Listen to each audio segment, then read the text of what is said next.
The river smelled of iron that morning. Not blood yet, just iron. The old deep iron of the water itself. The same smell the children had grown up with. The same smell that clung to their schoolbooks and their mothers' aprons and the rotting timber of the footbridge they used to fish from in summer. Kale noticed it first. He noticed most things first. It was one of the qualities the Vethkarun had not anticipated. There were 7 of them on the bridge. That was the detail the historians would argue about afterward, the one that required a full paragraph of justification in every academic account of the Vethkarun pacification. Afterward, when the word pacification had become something of a dark joke. 7, not 7 regiments, not 7 battalions or 7 armored divisions of the Confederation's finest. 7 children, if you counted strictly by age, which the Vethkarun did not because they did not understand what childhood meant on a world like Earth, where the young were soft and brief and tender. 7 humans between the ages of 15 and 17, armed with weapons their own retreating forces had abandoned in the mud, holding a single concrete bridge over a river that everyone above them had already decided was strategically worthless. The Vethkarun fleet had been in orbit for 19 days. The assessment had taken 6 of those days. The conclusion was the same one they had reached about every species they had ever encountered: manageable. The biological units were individually fragile. Their technology was several centuries behind standard compact military grade. Their social organization was chaotic, riven by internal faction and ideological competition that made coordinated defense implausible. The senior strategist, a Vethkarun of the 3rd caste named Orik Dan, had described the conquest of Earth in her preliminary report as a standard pacification operation, complexity rating 2 of 9, likely to complete within 1 planetary rotation cycle. She had not been wrong, exactly. That was the thing that haunted Orik Dan afterward, in whatever way haunting works for a species, with distributed neural processing and no fixed concept of self. She had not been wrong.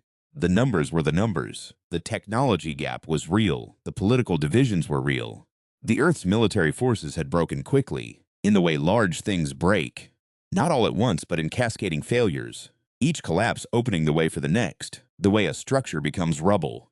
The Confederation's advance had swept across the northern continent. Like weather, the human armies had retreated. The cities had fallen. And then there was the bridge. Kale had grown up watching the river. His family had lived in the valley for 4 generations, long enough that the bridge felt like something that had always existed, like the hills or the language. He knew the way the water moved in spring, fast and brown with snowmelt, dangerous in a way that looked safe until you were in it. He knew the slower summer version, green and slow and good for sitting beside. He knew the bridge in all its moods, the way it hummed when trucks crossed it, the way frost crept along its railings in November, the particular hollow sound your boots made on its concrete when you were alone. He was 17. He had never fired a weapon until 4 days ago. He was not particularly brave by any measurement he understood. He was scared almost constantly, a low-grade fear that had become so familiar over the past 19 days that he had stopped noticing it the way you stop noticing a sound that doesn't go away. There was Mira, who was 16 and had been the best mathematics student in their district before the schools closed. She had been the one to figure out the firing angles for the recovered artillery piece, doing the calculations in her head and on the back of a food wrapper with a stub of pencil, producing numbers that a military engineer would have been proud of. She had cried once briefly when she thought no one was watching and then gone back to her numbers. There was Pieter, who was 15 and the youngest and small for his age and had been teased for it his whole life.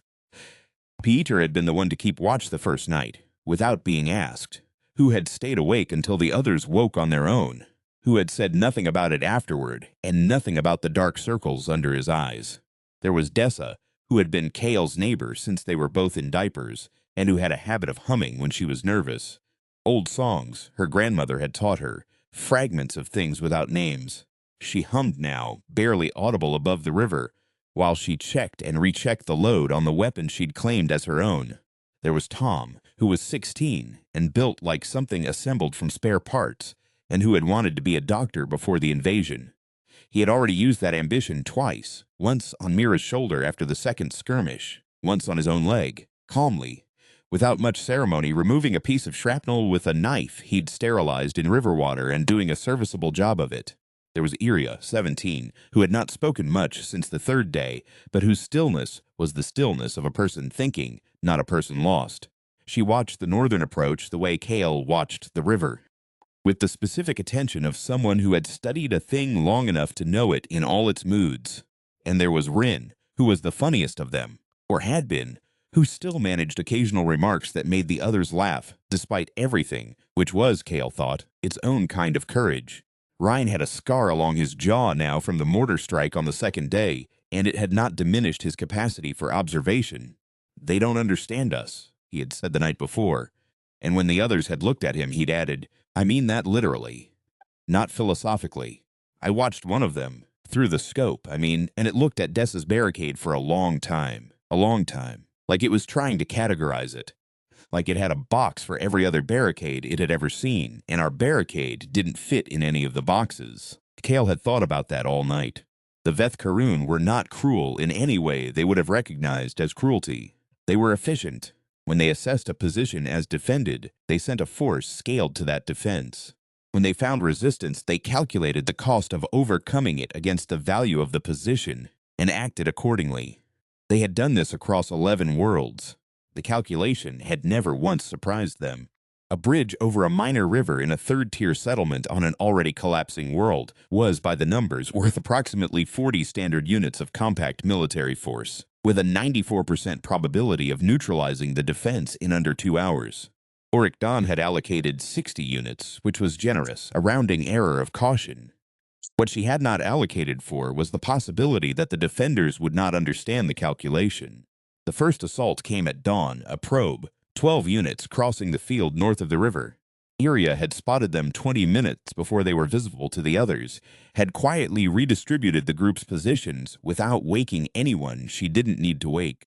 The probe ended badly for the probe. Kale still didn't entirely understand how. He remembered the sequence of it. Iria's hand signals, the waiting, Mira's voice saying a number, Dessa's weapon, then the others. But the mechanics of how it added up to 3 of the 12 units destroyed and the rest retreating had a quality of unreality, like a dream where things work out. The second assault, larger, came 6 hours later. This one Kale understood more clearly and wished he didn't. He remembered Ryan at his right shoulder, steady, loading and firing, and loading with a focus so complete he seemed to have ceased to be Rin and become something purer and more frightening. He remembered Pieter in the old maintenance alcove beneath the bridge, firing upward through the gaps in the concrete, at angles that should not have worked and did. He remembered the specific sound the river made during a lull, as if the world was briefly embarrassed by what was happening on its surface, and trying to remind them that underneath all this, water still moved. When it was over, the bridge was still theirs. On the third day, Auric Dawn reviewed her calculations and found them correct. The mathematics was not the problem. The mathematics was fine. The problem was that the mathematics assumed certain things about the humans defending the bridge, specifically that they would at some point make the correct calculation. The calculation any rational species made, the assessment of their own survival probability versus the survival probability of retreat, and act on it. They were not making that calculation.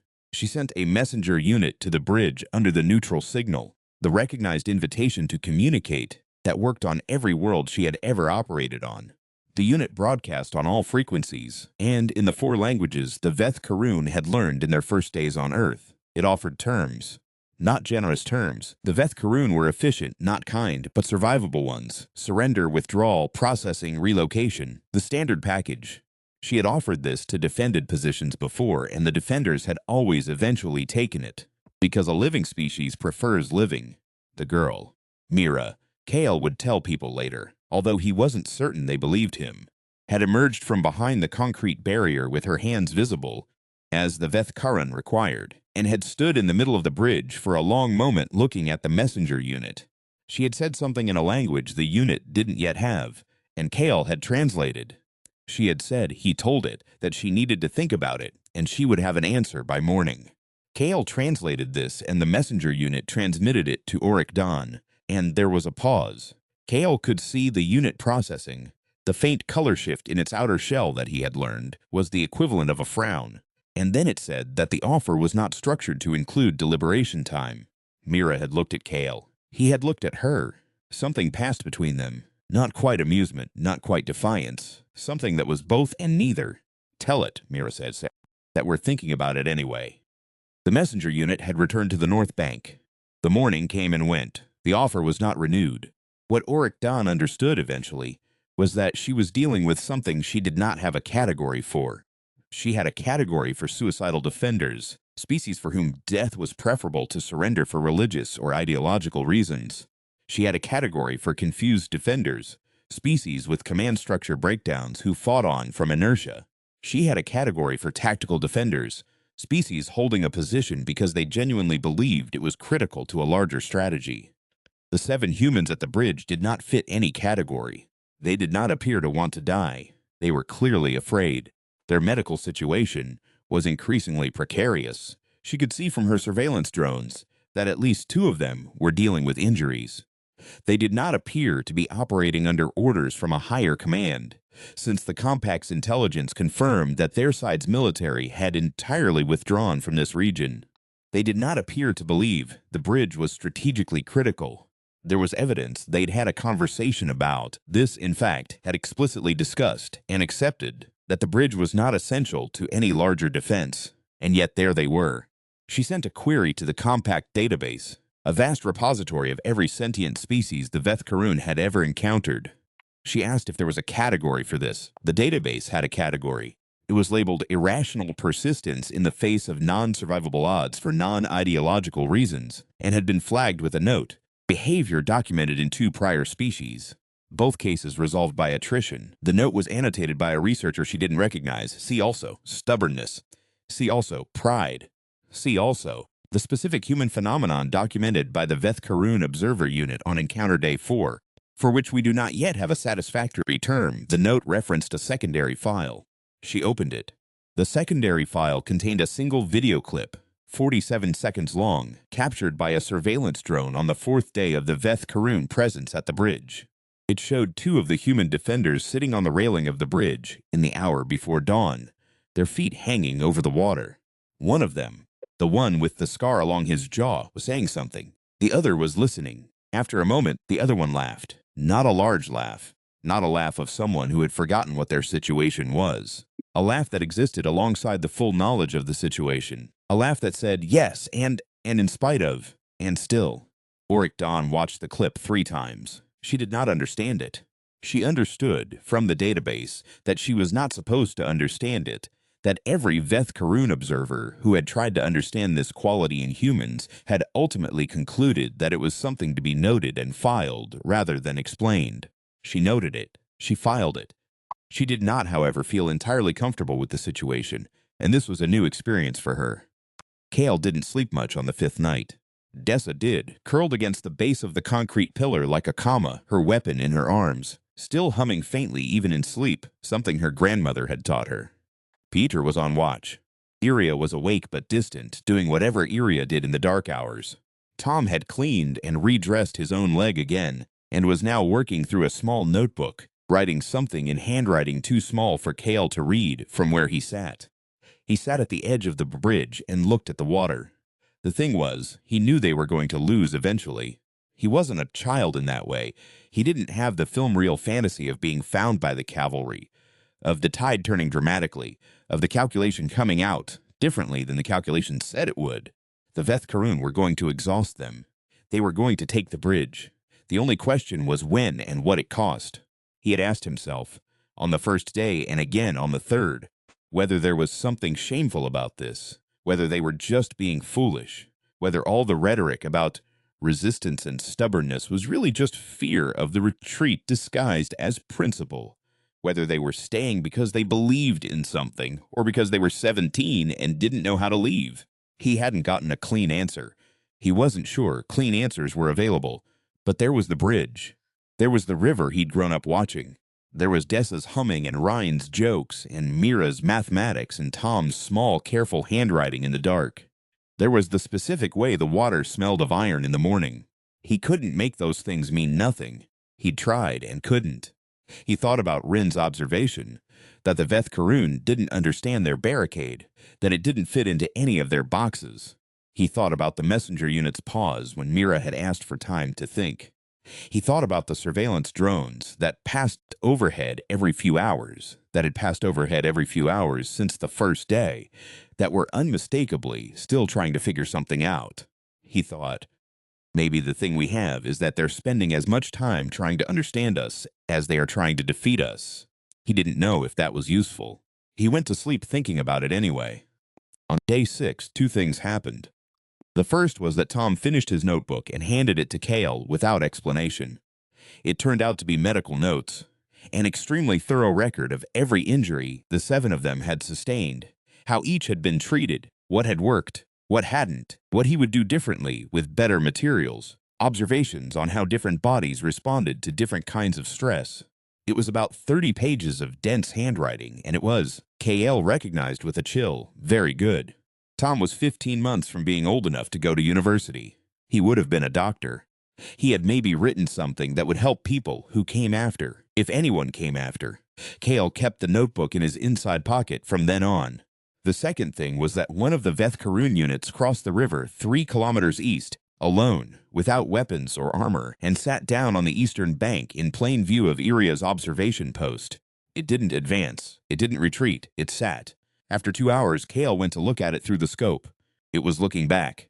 He had spent 6 days thinking of the Veth Karun as machines in the way you think of anything that's trying to kill you as a machine, reducing the threat to something managerial. Seeing one of them sit in the morning light and simply look was different. He couldn't make it into a machine right now. It was sitting the way Iria sat when she was thinking. It was watching the way Cale watched the water. "What do you think it wants?" Dessa asked from beside him. "I think it's trying to understand us," Cale said. Dessa was quiet for a moment. Then she said, "Is that good or bad? I don't know. But I think it means we're doing something it hasn't seen before." He passed the scope to her.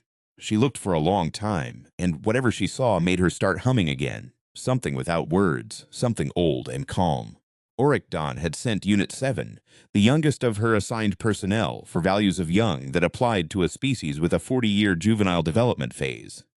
Because Unit 7 had requested to go, which was unusual, and because Oricdon had run out of standard approaches and was willing to try non-standard ones. Unit 7's report, filed that evening, was the most unusual document in the Veth Karun's Earth operation file. It noted that the female human with the dark hair, Dessa, the surveillance audio, had identified her name as Dessa, had hummed a melody for approximately 14 minutes while Unit 7 observed. It noted that the melody appeared to be of significant age, based on the acoustic patterns, which showed the kind of smooth, long-wearing quality that only comes to music after many generations of human mouths have passed it around and smoothed its edges. It noted that the girl did not appear to be performing this for Unit 7's benefit, or for anyone's benefit. She appeared to simply be carrying the melody with her, the way you carry something valuable in your pocket. It noted that Unit 7 had experienced an internal state for which there was no Veth Karun term. The closest approximation was the state that occurred when a Veth Karun came into contact with mathematics of unusual elegance, but it wasn't mathematics. Unit 7 requested guidance. Oricdon read the report twice. She filed it under a new heading she created for the purpose. She labeled it Inadequate Categories. She thought this was probably going to be a large file before she was done with Earth. The assault on the 7th day was the largest. It had to be. Oricdon was running a planetary pacification on a schedule, and the bridge, whatever it had become in the strategic imagination of the operation, was still a concrete object that needed to be either secured or bypassed, and bypassing it was proving more complicated than anticipated, because the terrain on either side had been managed by the bridge's defenders in ways that were, the tactical analysis said, either extremely sophisticated or extremely lucky. The review board would decide which afterward. She sent 120 units. Later, she would say, in the debrief, in the reviewed report, in the document that would be flagged and cross-referenced and added to the compact database under Earth, Tactical Anomaly, that the assault failed for computable reasons. The terrain management, the ammunition efficiency, the way the defenders used the river itself, its current and its depth, as an active element of their defense. These were real factors. They could be entered into equations. She would not mention, in the official record, the factor that she privately believed was most significant. She had watched the assault on the tactical display, and at one point, a critical point, The moment when the forward elements had reached the bridge itself, and it had looked, by all the numbers, like it was over. She had watched the 7 humans do something she did not have a term for. They had looked at each other. Not a battlefield communication, not a tactical exchange. They had looked at each other the way people look at each other when they have been through something together and are in the middle of being through something else. And the look says, I know, and I'm here. And whatever happens, we're still this. And then they had gone back to the business of holding the bridge, and they had held it. She watched the forward elements withdraw. She recalculated. She requested, for the first time in her career, an additional 12 hours before committing to the next phase of the operation. The request was granted, with a note of mild concern from the Strategic Oversight Board about schedule adherence. She spent the 12 hours in something that, if you translated it generously, you might call sitting on the bank of a river, looking at the water, and thinking. On the morning of the 8th day, something changed. Kale noticed it first, because he noticed most things first.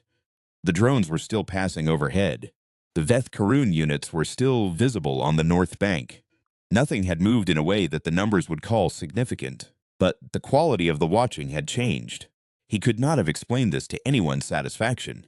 It was a gut feeling, which was not a category the Veth Karun recognized, which was part of the point. The watching had been assessment watching, and now it was something else watching. And the difference was the difference between being studied and being seen. He called the others together. They were in bad shape by any honest accounting. Tom was pale in a way that had nothing to do with fear and everything to do with his leg, which was still manageable but trending in the wrong direction. Mira's shoulder had been rewrapped by Tom twice and was holding, but her firing range was compromised. Pieter was fine, with the cheerful physical resilience of the smallest and youngest. Dessa and Iria were fine in the way that women who have decided to be fine are fine, which is a specific and not entirely reassuring kind of fine. Reen still had the scar and still had the jokes. And the jokes were getting quieter, which Kale interpreted not as surrender but as economy. A man who has things to say learning to say them only when they count. Kale looked at all of them and thought about what he knew and what he didn't know and what the river smelled like in the morning. I think, he said, they're reconsidering. Reconsidering what? Tom asked. The bridge. How to classify this? He paused. I think we've become a problem they don't know how to file. Rin said, good. Dessa said, what does that mean for us? I don't know, Kale said. Maybe nothing. Maybe everything. Mira had a pencil in her hand the way she always did when she was thinking. She tapped it against her palm. Tap, tap, tap. If we're a problem they don't know how to categorize, she said slowly, then we're a problem they can't solve efficiently. They can throw more force at us. They'll win eventually. But every time they do, every time they send more than their systems say a position like this should require, they're producing a record, a data point. Something goes into a file. She looked at Kale. We're writing a document, she said, whether we mean to or not. We're writing it into their files and their databases and whatever they use to remember. And the document says, humans are a problem you haven't filed correctly yet, and if someone finds that file... What? Dessa asked. Mira tapped the pencil again. I don't know. Something. Something that didn't exist before. They were quiet for a while. The river ran below them, iron dark in the morning. In that case, Peter said. Peter, who was 15 and the smallest and had been teased for it his whole life. I guess we should keep being a problem. Nobody laughed. It wasn't a joke. They just looked at him for a moment with something in their faces that KL would not have been able to name, and then they went back to their positions. The records of the Veth Karun Earth operation, declassified 40 years after the Compact's eventual withdrawal from the solar system, contain an entry that researchers have cited more than almost any other document in the corpus. It is dated to the 8th day of what was called the Bridge Incident by the Veth Karun, and it is authored by Auric Don, senior strategist of the operation. It reads, in translation, the anomaly at the river crossing continues to resist resolution by standard means. I have conducted 3 assaults of scaled and increasing force, each of which should, by the mathematics, have concluded the matter. The mathematics is correct. I have reviewed it myself. The anomaly is not occurring because the mathematics is wrong. The anomaly is occurring because there is a variable in the mathematics that I cannot precisely define.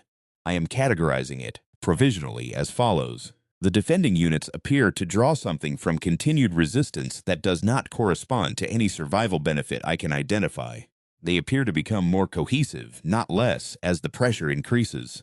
They appear to generate, from the experience of shared difficulty, a resource that I have no word for, something that functions as fuel, that feeds forward into continued capacity, that is produced by the very conditions designed to exhaust it. I have flagged this for review. I do not believe this document will be read carefully by anyone in the oversight structure. I am writing it anyway because I believe it contains information that the compact will need eventually, possibly urgently, and because the habit of the 7 humans at the river has convinced me that some things are worth recording even when no one is watching. What we are dealing with on this world is not a civilization in decline. It is a civilization in the specific process of learning what it is. That process is not gentle, and it is not clean, and it produces a great deal of wreckage. But the 7 at the bridge have shown me something I cannot unfind. A species that can look at each other across a bridge they know they cannot hold forever and choose to hold it another day is a species that has not yet found its limit. I do not know where their limit is. I believe they may not know either. This is the thing that I cannot account for in the mathematics, and it is the reason I am recommending for the first time in my career that the compact reconsider the classification of this world. Rating revised from complexity 2 of 9, rating revised to do not attempt. They held the bridge for 11 days in total. On the 11th day, the Veth Karun sent a messenger unit under the neutral signal again, and this time the terms were different. Not surrender, an offer of a ceasefire, an offer of negotiation at a level that implied the Veth Karun intended to talk to someone higher than 7 children on a bridge, implied, in fact, that they now understood that 7 children on a bridge were connected to something larger than 7 children on a bridge, the same way a root is connected to the tree even when you can only see the root. Mira read the terms 3 times. She showed them to Kale. She showed them to the others. Then she went to the edge of the bridge and looked at the north bank, where Auric Dawn stood. Kale knew by now that it was Auric Dawn, had learned to recognize the specific color shift of her thinking, and called across the water in a voice that carried all the way to the tree line. We'll need to see it in writing. A pause. The color shift in Auric Dawn's shell that meant something Kale had learned to read as close enough to respect. Yes, the translator said. We expected that. They came home in the rain. Not a dramatic rain. Just the ordinary November kind, cold and steady, the kind the valley always got this time of year. The bridge was still standing. The river still smelled of iron. Dessa was humming, not nervously now, but freely, something without words that moved through her like weather. Kale carried Tom's notebook in his inside pocket. He didn't know what came next. He didn't know what the ceasefire would become, or whether the documents would hold, or whether the compact would send someone different next time, with different mathematics and a different tolerance for unclassifiable problems. He didn't know if Mira's calculation was right, if they had actually written something into the Veth Karun's files that would outlast them, something that said, "We are not what you thought." He looked at the bridge. The concrete was scored and marked. Several of the railings were gone. There was a line in the paving where something hot had passed and left its signature. It was still there. He thought of Auric Dawn sitting on the far bank in the morning, watching them the way you watch something you're trying to understand. He thought of Unit 7 filing a report about a melody that was too old to have sharp edges anymore. He thought of the word Mira had used, document. He thought about what it meant to write something into a record that no one you'd ever meet would read. He thought about all the people who had crossed this bridge for 4 generations, who had smelled the iron in the water and gone about their lives, and not known that one morning it would matter what they had built here. Not just the concrete, but the rest of it, the invisible infrastructure of people who looked at each other and meant it, who hummed songs they'd learned from their grandmothers, who wrote medical notes in small handwriting in the dark, who told jokes with a scar fresh on their jaw, because the alternative was silence, and silence was a kind of defeat, he thought. We didn't win because we were strong enough. We won because they couldn't figure out what we were. And they couldn't figure out what we were because we'd never stopped being it, even here, even in this. We kept being human at them until they ran out of categories. The rain came down. The river ran. Dessa's song moved through the valley without words, old and worn, smooth and still carrying, the way things carry when enough hands have passed them along, when enough voices have contributed their warmth to the keeping of them. Kale listened to it. He walked across his bridge.